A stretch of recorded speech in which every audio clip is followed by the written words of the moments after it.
Audio Jungle.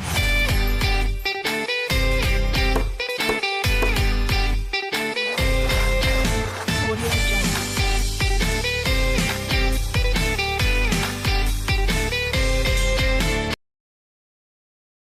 Perkenalkan, nama saya Iksan Adiansyah Maulidan, NIM 2020-01-2030, akan menjelaskan pengertian dan fungsi dari mesin bor duduk.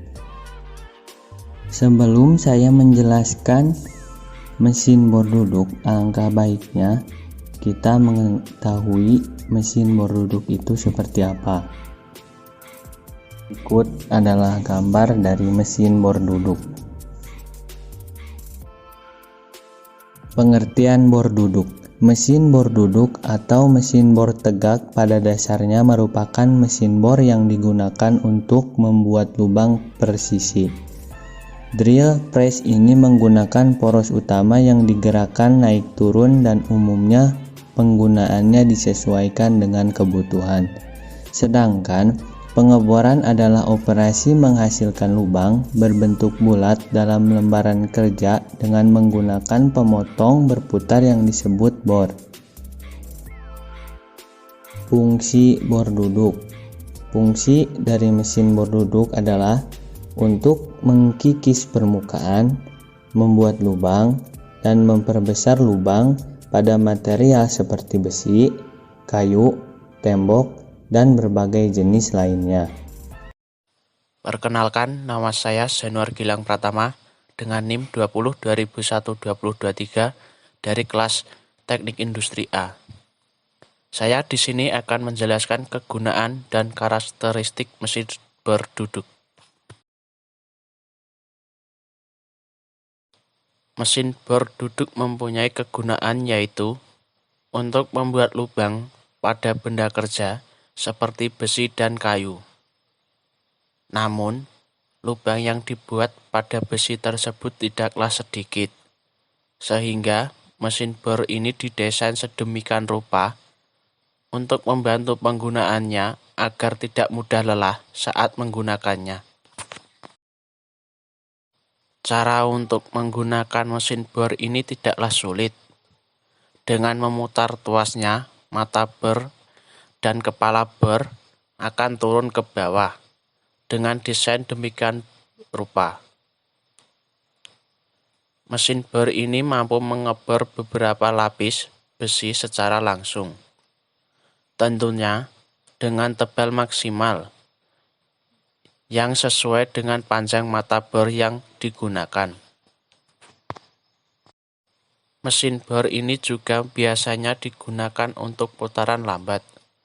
Meskipun begitu, kecepatannya dapat diatur melalui belting di bagian atasnya. Di samping itu, ia juga memiliki ukuran yang beragam, seperti mesin bor tangan. Ukuran mesin bor duduk mulai dari yang terkecil 13 mm dan 16 mm, sampai yang terbesar adalah 25 mm.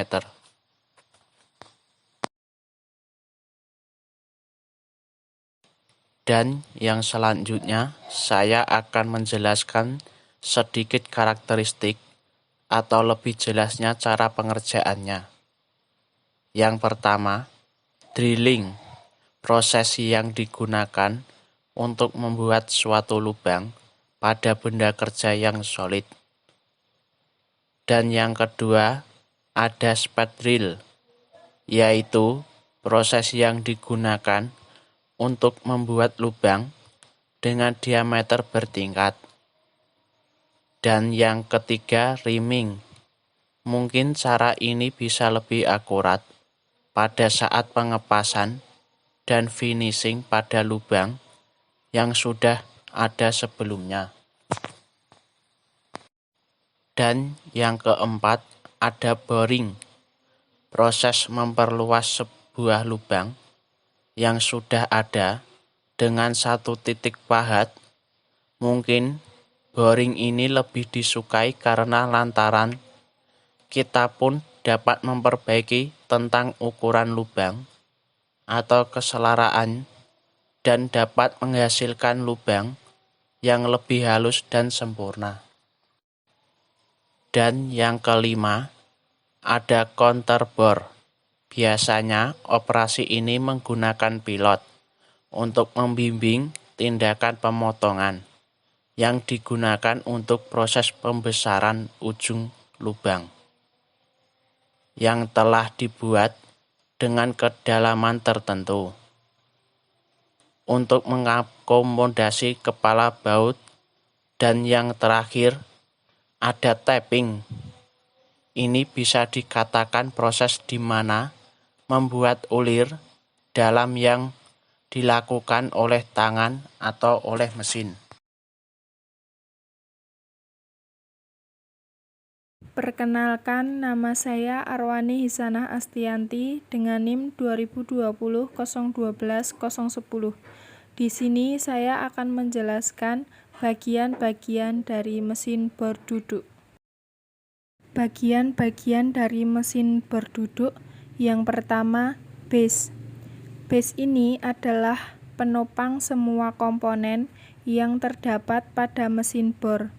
Base terletak di bagian paling bawah yang menempel pada lantai. Pemasangan base mesin bor pada lantai ini harus dipastikan kuat karena akan mempengaruhi akurasi pengeboran akibat dari getaran yang ditimbulkan. Yang kedua, kolum atau tiang. Kolum adalah bagian dari mesin bor yang berfungsi sebagai penyangga bagian-bagian lain yang digunakan untuk melakukan proses pengeboran. Kolum yang dimaksud ini adalah benda berbentuk silinder yang mempunyai alur atau rel yang berfungsi sebagai jalur gerak vertikal dari meja kerja. Yang ketiga, tabel atau meja kerja. Tabel adalah bagian yang berfungsi untuk meletakkan objek benda kerja yang akan dibor. Meja kerja ini dapat diatur menyesuaikan ketinggian yang diinginkan. Selain itu, meja kerja juga dapat diputar ke kiri maupun ke kanan dengan sumbu yang tetap berporos pada ujung yang melekat pada tiang atau kolum. Yang keempat, drill atau mata bor. Mata bor atau drill adalah salah satu alat yang penting dalam mesin bor. Mata bor atau drill berfungsi untuk membuat alur atau lubang yang efisien. Bor spiral adalah salah satu mata bor yang sering digunakan. Bor spiral memiliki daya hantar yang baik. Alur-alurnya yang berbentuk seperti skrup menjadikan mata bor ini memiliki penyaluran serpih yang baik. Yang kelima, spindle adalah bagian mesin bor duduk yang menggerakkan cak atau pencekam. Spindle ini memiliki fungsi untuk memegang atau mencekam mata bor. Yang keenam, spindle head adalah rumah dari konstruksi spindle yang digerakkan oleh motor dan diatur oleh drill feed handle untuk proses pemakanannya. Yang ketujuh, drill feed handle merupakan bagian pada mesin bor yang berfungsi untuk menekankan atau menurunkan mata bor dan spindle ke benda kerja. Yang terakhir, kelistrikan. Mesin bor menggunakan motor listrik sebagai penggerak utamanya. Motor listrik harus dilengkapi dengan kabel penghubung, kabel power, sekring, saklar on-off, lampu indikator, serta saklar pengatur kecepatan.